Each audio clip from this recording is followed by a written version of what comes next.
ఎన్నికలకు ముందు చంద్రబాబు నాయుడు గారు మోసపోయిన మాటలతో మభ్యపెడుతూ అనేక హామీల్ని ఇచ్చారు. ఆయన ప్రజలు కాస్త మెరుగ్గా ఇస్తాడేమో అని ఆలోచన చేసి భ్రమపడి చంద్రబాబు నాయుడు గారికి 2024లో అధికారం ఇచ్చారు. అధికారం వచ్చిన తర్వాత మరి ఆయన ఏమీ చేయలేని పరిస్థితి. అబద్ధాలని ప్రచారం చేయటంలో, అబద్ధాలను చెప్పడంలో ఆయన కూడా మించిన గనుడీన. మరి ఈయన ప్రజల యొక్క దృష్టిని మరలించేదానికి, డైవర్షన్ పాలిటిక్స్ చేసేదానికి తిరుమల లడ్డూ తిన మొదలుపెట్టాడు. తిరుమల లడ్డూలో మరి జంతు కొవ్వు కలిసిందని, పంది కొవ్వు కలిసిందని, చేప నూనె కలిసిందని, మరి గోమాంసం యొక్క కొవ్వు కలిసిందని, ఇలాంటి అనేక దుర్మార్గమైన మాటలు మాట్లాడి మరి దాంతో మొదలుపెట్టారు. వెంకటేశ్వర స్వామి ప్రసాదం అంటే ఈ ప్రపంచంలో కోట్లాది మంది ప్రజలు అతి పవిత్రంగా భావించి కొంతైనా లడ్డు దొరుకుతుందా, ప్రసాదం దొరుకుతుందా, మా జన్మ ధన్యం అని ఆలోచన చేసేటువంటి లడ్డూని మరి ఆయన తన ప్రచారానికి, దుర్మార్గమైనటువంటి గ్లోబల్ ప్రచారానికి ఒడిగట్టాడు. నెయ్యిలో కల్తీ జరిగిందని శ్యామలరావు చెప్పడం, దానికి ఒత్తాసుగా చంద్రబాబు నాయుడు గారు అనిమల్ పార్ట్ జంతు కొవ్వు కలిగిందని చెప్పడం, దానికి ఒత్తాసుగా ఇంకొక అడుగు ముందుకేసి పవన్ కళ్యాణ్ గారు మరి పంది కొవ్వు కరిగిందని, గోవు మాంసం కొవ్వు కరిగిందని, చేపలు నూనె కరిగింది, ఇవన్నీ చెప్పేశారు. అంటే ప్రజల్ని తప్పుదోవ పట్టించాలి.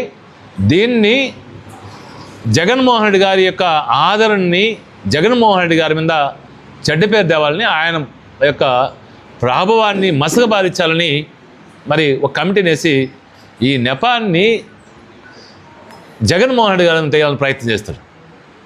ఆనాటి మాజీ టీటీడీ బోర్డు అధ్యక్షులు వైవి సుబ్బారెడ్డి గారు ఈ కల్తీలో నిగ్గు తేల్చాలి అని సుప్రీంకోర్టుకి వెళ్ళి, రాష్ట్ర ప్రభుత్వం ఆధీనంలో ఉన్నటువంటి సిట్టి మీద మాకు అనుమానాలు ఉన్నాయి, చంద్రబాబు నాయుడు గారు అనే వ్యక్తి అబద్ధాలని వల్లివేస్తాడు, అధికార దుర్వినియోగంతో అబద్ధాలు చెప్పిస్తారు, కాబట్టి మీరు సిబిఐ ద్వారా నిజాలు నిగ్గుదేల్చండి మరి సుప్రీంకోర్టుకు పోవడం రక్షణలు చేశారు.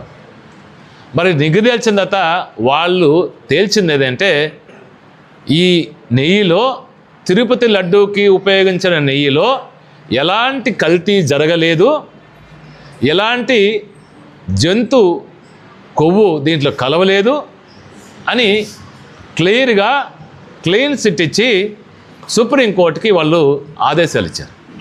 వాళ్ళు చెప్పారు. మరి చెప్పిన తర్వాత అయినా చెంపలేసుకొని పొరపాటు జరిగిందని ఆ దేవదేవుడి వెంకటేశ్వర స్వామిని క్షమాపణ కోరి మరి చేయాల్సింది పోయి మళ్ళీ వీళ్ళు దాన్ని రాద్ధాంతం చేస్తారు.